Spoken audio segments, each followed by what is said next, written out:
पिछली क्लास के अंदर हम रेस्पिरेटरी अरेस्ट के डायग्नोस्टिक इवैल्यूएशन देख रहे थे। क्या देख रहे थे? डायग्नोस्टिक इवैल्यूएशन देख रहे थे, जिसके अंदर मैंने medical history, physical examination, right, और पल्स ऑक्सीमेट्री के बारे में बताया था। ओके, और अब हम देख रहे हैं arterial blood gas analysis. Arterial blood gas analysis, arterial blood gas analysis का मतलब ये है कि आर्टरी का जो ब्लड है उसके अंदर जो गैसेस हैं उसको मॉनिटर करना, ये कहलाएगा आर्टेरियल ब्लड गैस एनालिसिस। और इसके लिए मैं एक डायग्राम बना रहा हूँ। ये पेशेंट का हैंड है, राइट, पेशेंट का हैंड है, और इसके अंदर क्या है? ये आर्टरी है, और इस आर्टरी को हम रेडियल आर्टरी कहते हैं। स्पेशली रेडियल आर्टरी से यूजुअली रेडियल आर्टरी से सैंपल लिया जाता है, और रेडियल आर्टरी के ब्लड के अंदर हम गैस का एनालिसिस करते हैं। अब गैस का एनालिसिस करने के लिए हमको ब्लड की ज़रूरत पड़ती है। वो ब्लड हम आर्टरी के ब्लड से लेते हैं, और ये आर्टरी का ब्लड हमने सिरिंज से हम लेते हैं। लेकिन इसके अंदर एक चीज़ ये ध्यान रखनी है कि हिपेरिन वॉश्ड सिरिंज इसमें होनी चाहिए। क्या होनी चाहिए?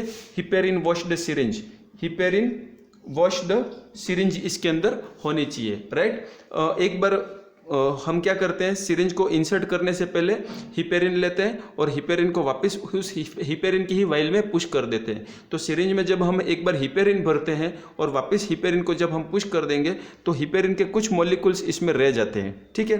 अब हम क्या करेंगे, इस सिरिंज को आर्टरी में इंसर्ट करेंगे, और आर्टरी में इंसर्ट करने के बाद हम सैंपल लेंगे 2 ml या 3 ml, 2 to 3 ml सैंपल हम आर्टरी का लेते हैं।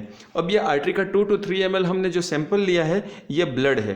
अब इस ब्लड के अंदर हमने हिपेरिन के मॉलिक्यूल पहले इसलिए रखे थे ताकि हमने अभी जो ब्लड लिया है ये ब्लड क्लॉट ना हो जाए, ये ब्लड क्या ना हो जाए? क्लॉट ना हो जाए। ब्लड के क्लॉटिंग को रोकने के लिए हमने सैंपल लेने से पहले ही सिरिंज को क्या किया था? हिपेरिनाइज्ड सिरिंज कर दी थी, ठीक है। अब हिपेरिनाइज्ड सिरिंज से हमने आर्टरी के ब्लड को ले लिया है। अब इस आर्टरी के ब्लड को क्या करेंगे? यहाँ पे कुछ करेंगे। इस आर्टरी के ब्लड को हम यहाँ करेंगे। आर्टरी के ब्लड को हमने मशीन में लगा दिया, ठीक है। यहाँ पे ये सिरिंज हम इस तरह से लगा देते हैं। अब ये मशीन क्या करेगी? इसमें से ब्लड को खींच लेगी नेगेटिव प्रेशर से, और यहाँ पे आर्टरी के ब्लड की जो भी गैसेज हैं, जैसे कि पार्शियल O2, पार्शियल CO2, इस तरह की सारी गैसेस जो हैं उसकी रीडिंग यहाँ पे आती है, राइट। तो हमको ये पता चलता है कि आर्टरी के ब्लड में क्या क्या गैसेस ऊपर नीचे हुई है, क्या क्या एबनॉर्मलिटी आई है। ये मैंने बहुत शॉर्ट में बताया है एबीजी एनालिसिस।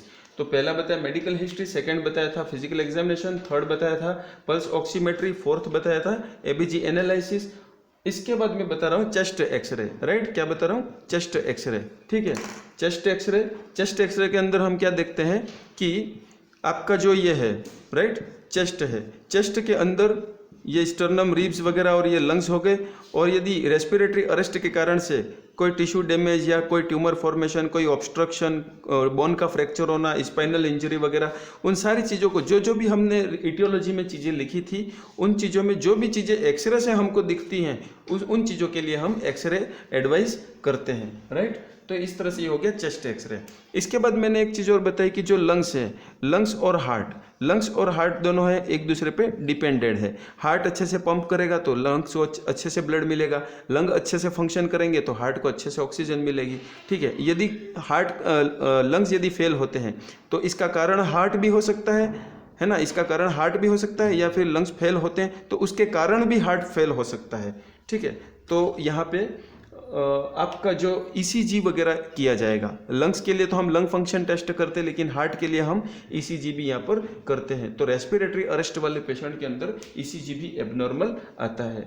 इसके बाद आगे बढ़ेंगे। रेस्पिरेटरी अरेस्ट वाले पेशेंट पर क्योंकि रेस्पिरेटरी अरेस्ट हुआ है, लंग्स फेल हुए हैं, और लंग्स के फेल होने के कारण से लीवर और किडनी रिलेटेड जो ऑर्गन है, ये ऑर्गन और इनसे रिलेटेड जो फंक्शन है वो फंक्शन भी डिस्टर्ब हो सकते हैं, क्योंकि इनको भी प्रॉपर अमाउंट में ऑक्सीजन नहीं मिल रही है, और ये भी क्या है? वाइटल ऑर्गन है।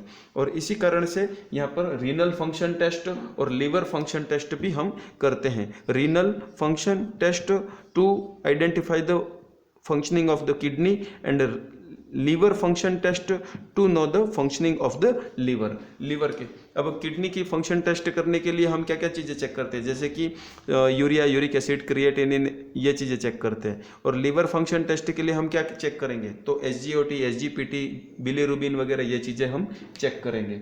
तो ये इनके एग्जाम्पल हो गए, आपको नोट्स में लिखने हैं। आगे चीज़ें हम देखते हैं, नेक्स्ट है इसके अंदर थायराइड फंक्शन टेस्ट, क्योंकि थायराइड ग्लैंड जो है इसके अंदर से T3 और T4 सीक्रेट होते हैं, और T3 T4 के सीक्रेट होने से क्या होगा, मेटाबॉलिक एक्टिविटी बॉडी के अंदर रेगुलेट रहती है, और मेटाबॉलिज्म के होने के कारण से लंग के ऊपर भी प्रभाव पड़ता है। यदि मेटाबॉलिज्म अच्छे से रहेगा तो लंग अच्छे से फंक्शन करेंगे, और यदि मेटाबॉलिक एक्टिविटी डिस्टर्ब होगी तो लंग्स के फंक्शन भी डिस्टर्ब होंगे। इसलिए मेटाबॉलिक फंक्शन को मेंटेन रखने के लिए उनके अंदर T3 T4 का प्रॉपर फंक्शन करना जरूरी है। वो कम भी नहीं होने चाहिए, ज़्यादा भी नहीं होने चाहिए। तो हाइपोथायरॉयडिज्म या हाइपरथायरॉयडिज्म को चेक करने के लिए हम थायराइड फंक्शन टेस्ट भी करते हैं, और पल्मोनरी फंक्शन टेस्ट तो करेंगे ही, क्योंकि रेस्पिरेटरी अरेस्ट का पेशेंट है, राइट। तो ये सारी चीज़ें क्या हो गई, डायग्नोस्टिक इवेल्युएशन। नेक्स्ट वीडियो में हम देखेंगे management of the respiratory arrest.